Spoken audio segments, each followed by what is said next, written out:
So I'm joined with two of our great members of the lineup. Batting number 3, Patty Murray. Batting number 4, Amy Klobuchar. 3 is 2. Pitching, Chuck Schumer. You've got holes in your lineup about like the Yankees. I'm pitching, yeah. Oh, we shouldn't mention the Yankees. I'm leaving. Who's 2? Yes. Many people might fit into number 2. Okay. As a leader, it says. Okay, anyway, President Trump and Senate Republicans, their agenda boils down to 3 things: costs, chaos, corruption. Let's start off with costs. The Yale Budget Lab this week estimated that Trump's tariffs will cost U.S. households $2,400 a year. For a hardworking family, $2,400 is a lot. Healthcare costs are going to skyrocket. That's not just due to the big ugly bill, but because Republicans failed to extend the ACA's premium tax credits, which expire at the end of the year, even though we Senate Dems tried three times to do so. What does this mean? It means very soon, not on October 1st, 2020, not on January 1st, 2027, but as soon as this month, next month, Americans, 24 million Americans, will soon get a letter in the mail telling them that their premiums are going to go up in 2026, and that's not a small increase. The estimates are very large increases. If Republicans don't work with us to restore these credits, premiums are supposed to go up 75%, and they're going up so much that 5% of Americans, 5 million Americans, they're going up so much that 5 million Americans will lose coverage altogether because they won't be able to afford it. So to be clear, 17 million Americans will be kicked off health care because of what the Republicans did this month, and what they have refused to do, extend the tax credits to make health care more affordable in their massive tax bill. They had a lot of room for billionaire tax cuts, but not to prevent these premiums from going up on middle-class families. As costs go up, so does chaos. Donald Trump's trade war, total chaos. One minute he says yes to tariffs, the next he says no. After that, he changes his mind. Someone in our caucus today got up and said they calculated he made 100 changes in the tariffs already. Okay? What about DOGE? Again, unmitigated chaos. DOGE has fired, rehired, and fired again everyone from VA workers to medical researchers to USAID workers, even to nuclear safety personnel. Social Security is being hollowed out. 7,000 staffers were fired. Wait times on the phones have gone up. Online services have gone dark at times. Millions of seniors who depend on Social Security have been left in the dark. So with costs rising and chaos rising at an all-time high, what are the White House and Senate Republicans focused on? Unprecedented corruption, aided and abetted by Senate Republicans. Trump accepted a luxury plane from Qatar to use as Air Force One, with potentially hundreds of millions in taxpayer dollars to be spent on renovations. He turned the South Lawn of the White House into a Tesla dealership. His family is getting rich off schemes and selling access for profit. Trump's rampant self-stealing puts corruption front and center. I've never witnessed, and I think in American history, an administration that enriches themselves from their government actions. It's gross. And of course, that leads us to the Jeffrey Epstein cover-up. Trump promised he'd release the Epstein files while he was on the campaign trail, yet he has yet to do it. Speaker Johnson quite literally preferred to shut down Congress, sending everyone home on an Epstein recess to avoid the topic. Americans are right to be angry over the lack of transparency, but there are also some very real questions about risks to national security. Given Trump's total about-face on releasing files and giving what we know from the FBI whistleblowers, it's natural to ask, what happens if our adversaries use cyber attacks and other means to access files and materials into Epstein that are damaging or worse for President Trump and or those around him? What happens if the Epstein files end up in the hands of Russia or North Korea or Chinese governments. Unless the Epstein files are fully released to the public, could our adversaries use that information to blackmail someone like the president? And what kind of risk would that be for our national security? So today, I called on the FBI to immediately conduct a counterintelligence threat to ensure we understand the risk posed if a foreign adversary were to gain access to anything connected with the files, to determine three things: if foreign intelligence agencies could gain access to the files, second, for the FBI to identify any vulnerabilities that could be exploited by foreign intelligence agents, and third, for the FBI to show publicly they're developing mitigation strategies so this couldn't happen. Last Thursday, DHS and HHS were among several government agencies hacked as part of a breach to Microsoft's SharePoint system. This was confirmed that it was Chinese actors, so we don't need this happening again. We have to ensure that it can't happen. National security is not and should never be a partisan issue. We need to do everything we can to make sure we're protecting the U.S. and American families. This report is vital in doing that. Beyond that, there is one more thing Donald Trump could do to quell people's anger, confusion, frustration, and our deep fears. That is, release the files. Senator Murray. Thank you. Well, Trump's first few months in office have been nothing but chaos. His definition of fixing things is breaking them and then lying about it. Look no further than Social Security and the VA. I just heard from a constituent who called their local Social Security office for 3 straight days and could not get an answer. So they drove to a field office where every seat was filled. By 8 in the morning, an hour before the office opened, people started lining up, and by 3:30 that afternoon, people started getting turned away. Best they could do was sign up for a later appointment. Why? Because the office was staffed by just one person. That is what happens when Trump pushes out thousands of Social Security workers with no plan.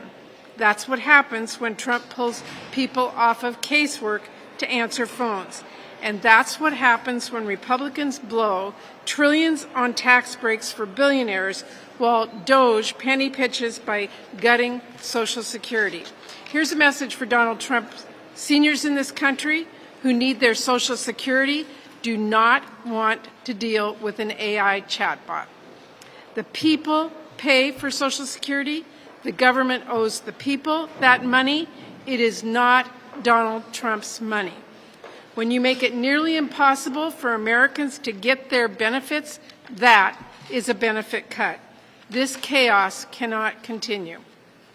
Meanwhile, we have a VA secretary who seems to be more interested in picking fights with me on social media than taking any accountability for his actual job. He fired thousands upon thousands of random probationary employees, and VA had to scramble to rehire. Therapists and treating PTSD have been forced now to work in open-air office cubicles where everyone can hear them. VA contracts have been canceled with seemingly no one checking what they are for first, including a cancer registry in my state. Doug Collins still can't give us a straight answer about how many contracts have been terminated, and he is celebrating that he's driven 30,000 VA employees out the door. Hundreds of doctors and more than 1,700 registered nurses have quit because of Collins and Trump. And when veterans share their concerns, like after Doug Collins explicitly removed language requiring VA doctors to care for veterans regardless of their politics or marital status, the answer from him is, don't worry, we'll fix it. The answer isn't, sorry, we're going to fix that. He says, don't worry, it doesn't matter. It doesn't matter? So why did he do it in the first place? And why not just put those protections back in? Here's the thing to understand about the Trump administration. These people have the wrong incentives and the wrong priorities. They will never admit a mistake, and they will always pick a fight. Every cabinet member is focused on social media and confrontation. Every failure is an opportunity to double down and lie about how you're actually making America great. They care more about getting a pat on the head from Donald Trump for a viral moment than about the chaos they are creating for regular people. Americans feel that chaos. You can't just fix that by going on Fox and saying it doesn't exist. You can't spin seniors wondering why they're waiting longer than ever for getting help with Social Security. And you cannot spin VA psychologists who veterans trust and rely on quitting because the workplace is so toxic now. The American people have a way of making themselves heard. For my part, I'm going to keep lifting up their voices. Klobuchar. Very good. Thank you. So it has been 190 days since President Trump took office, and people were promised a bunch of stuff in that election. They were promised it in Colorado, they were promised it in Texas, and they were promised it in North Carolina. North Carolina's on my mind today. There's a few things going on there. Higher costs is what we've gotten instead. Higher costs from the health care to people's housing to grocery stores. I was up in Grand Marais, Minnesota, and saw someone walk out of a grocery store, just happened to be walking in, saw her look at her receipt, she's looking down, and she's just, no, no. That's how people are feeling. They're looking down at those going, no, no, I can't afford this. He's given us more chaos, from Social Security and the VA to the Weather Service and FEMA. I'm going to an ag hearing tomorrow that I called for oversight, and I'm glad Senator Boozman is doing this, where they've decided to split the USDA into 5 hubs, including Utah, which means they will be incredibly less effective than they are doing their research and being able to work like other agencies do. We have seen new levels of corruption, whether it is the billionaire tax credits or what Senator Schumer just spoke to, which is the Epstein scandal. Americans know the president is not delivering what he has promised. So one of the things as we go into August that people should think about is that it's not just all far off. It's happening right now. It's happening in November when 20 million Americans signed up for health insurance will see higher premiums, $700 more on average across the country.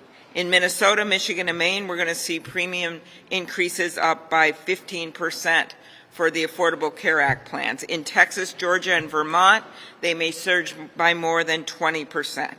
7 million Americans are expected to lose their health care.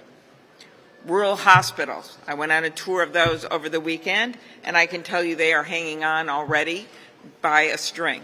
They've got to deal not only with the Medicaid cuts I just talked about, they've got to deal with the Medicare because of the huge trillions of dollars in debt. $4 trillion this bill added. It triggered automatic Medicare cuts of $500 billion, a lot of them landing on hospitals, and particularly rural hospitals. 300 expected to close. The other thing that's happening right now, tariffs. We all know that. August 1st, the big, beautiful deadline. And as Chuck mentioned, this president has changed these tariffs over 100 times in just these last 190 days. They are already facing higher costs. It's a tax on families, and imagine bragging about imposing a $100 billion tax on Americans. So whether it's the women I saw coming out of the grocery store, or it's the people who are calling in Social Security benefits in Washington State, can't get anyone to answer their call. Guy who just lost his wife in my state, finally had to drive in, couldn't get anyone to talk to, finally had to call our office, finally had to drive hundreds of miles to try to get help. Americans are paying the price for this health care sabotage, and sadly our Republican colleagues have done nothing but rubber stamp. Stop yelling. Yes, a non-yeller. You mentioned the ACA and the expiring tax credits. Are you talking to Republicans, and do you have any sort of specific offers to try and get them to the table? Look, the bottom line is this is a terrible thing. Republicans had 3 times to make this better because we offered it 3 times, and they didn't do it. It's a serious, serious burden that's going to start taking effect in very real ways this fall. Yes, over there.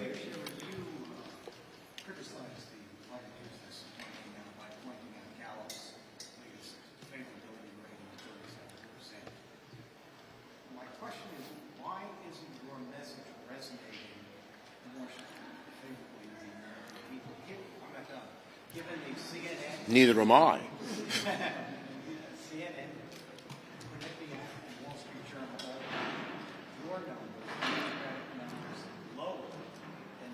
Okay, let me say two things. Number one, as people see the contrast between what the Republicans are going to do and what we want to do, they are going to believe Democrats are more on their side.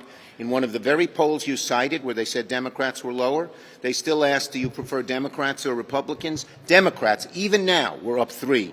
We're going to be up more. Yes.